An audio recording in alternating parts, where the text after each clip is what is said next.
दो न्याय अगर तो आधा दो, पर इसमें भी यदि बाधा हो तो दे दो केवल 5 ग्राम। रखो अपनी धरती तमाम, हम वहीं खुशी से खाएंगे, परिजन पर अश्रु न उठाएंगे।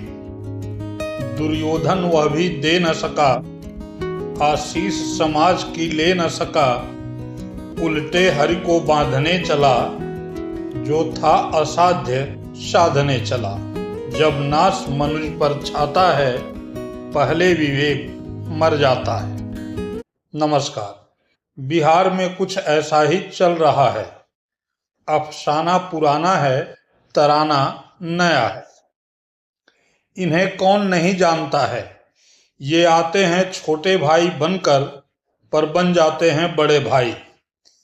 इसको अमित शाह की चाणक्य नीति कहिए, या कह लीजिए मोदी शाह की कूटनीति।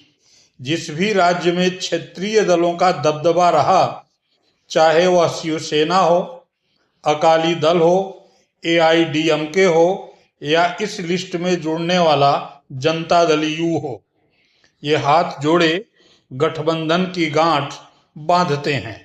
फिर 1-2 सीट से शुरू करते हैं, 10, 20, 30 करते हुए कब उस राज्य में अपना वर्चस्व कायम कर लेते हैं, यह गठबंधन पार्टियां समझ सकें, उससे पहले ही ये बड़े भैया बनकर खड़े हो जाते हैं।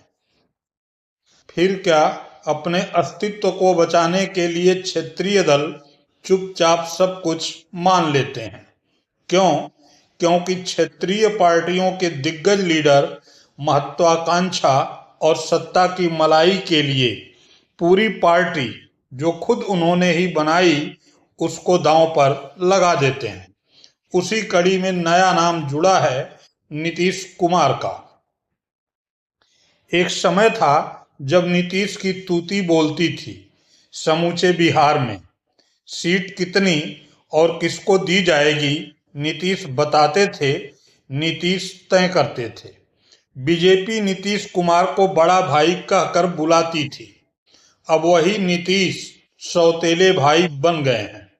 हैरानी की बात यह है कि यह सब बीजेपी तय कर रही है, वह भी बिहार में। उसी बिहार में जो कभी नीतीश जी का गढ़ था, और अभी भी नीतीश ही वहां के मुख्यमंत्री हैं।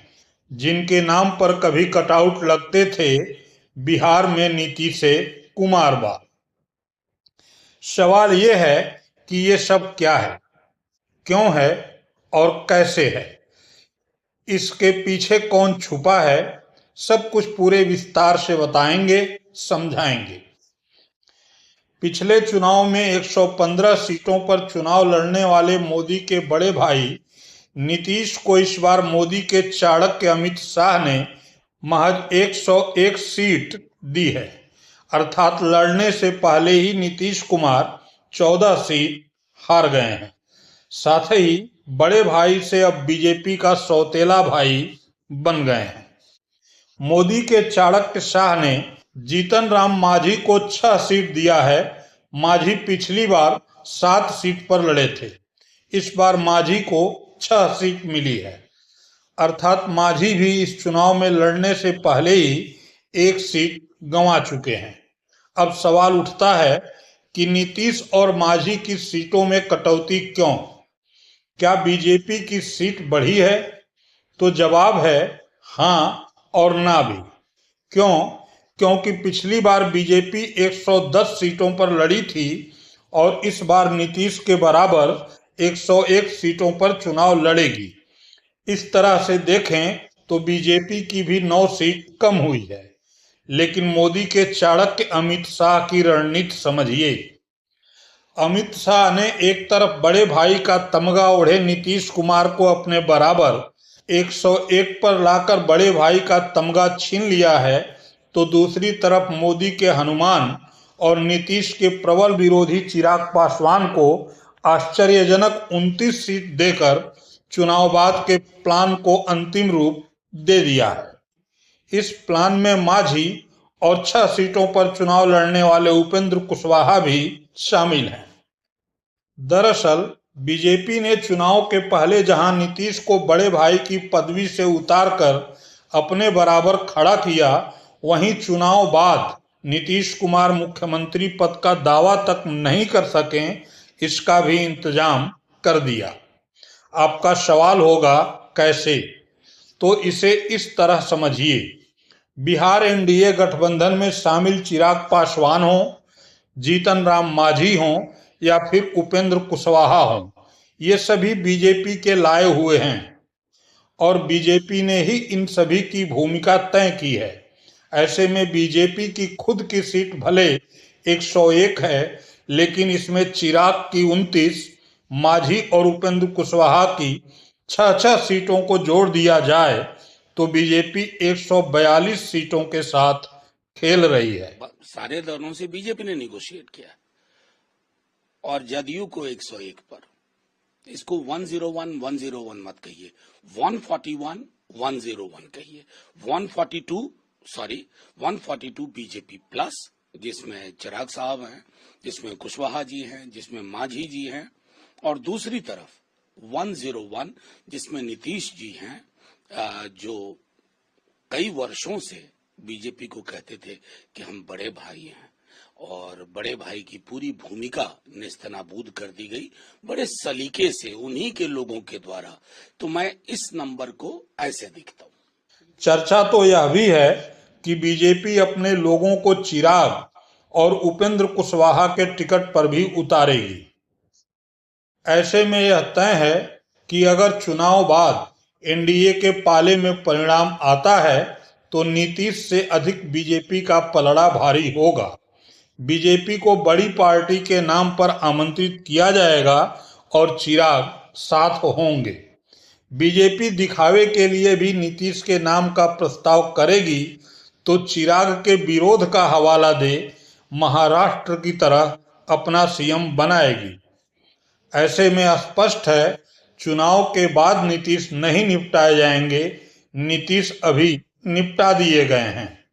चुनाव बाद सिर्फ इतना होगा कि नीतीश कुमार एकनाथ शिंदे होंगे। इसके पीछे खड़ी है नीतीश की यह जोड़ी, जो नीतीश का कम मोदी के नाम का जाप अधिक करती है। इन दोनों पर आरोप है कि इन्होंने नीतीश के साथ वही किया जो अमित शाह चाहते थे। दिल्ली में इन दो चेहरों ने न केवल नीतीश को सौतेला भाई बनाने पर हामी भरी, बल्कि सीटों के चयन में भी शाह के साथ मिलकर नीतीश के साथ खेला कर दिया। जब नीतीश को पता चला कि शाह ने केवल उनकी सीट कम नहीं की है, बल्कि उनकी पसंदीदा सीटों को भी चिराग के हवाले कर दिया है, तो नीतीश आक्रोशित हो उठे। फिर एनडीए की प्रेस कॉन्फ्रेंस रद्द हुई और नीतीश को मनाने का जतन शुरू हुआ। अब सवाल सिर्फ एक ही है कि अगर बीजेपी अपने खेल से बाज नहीं आती है तो नीतीश क्या करेंगे? नीतीश महागठबंधन के साथ जाएंगे, एकनाथ शिंदे की भूमिका में आएंगे या फिर मोदी सरकार से अपना समर्थन वापस लेंगे? यह निर्भर करेगा महागठबंधन की मजबूती पर। फिलहाल तो नीतीश बाबू एनडीए में रहकर ही मोदी और शाह से दो हाथ कर रहे हैं। नतीजे का इंतजार कीजिए, हमें भी नतीजे का इंतजार है।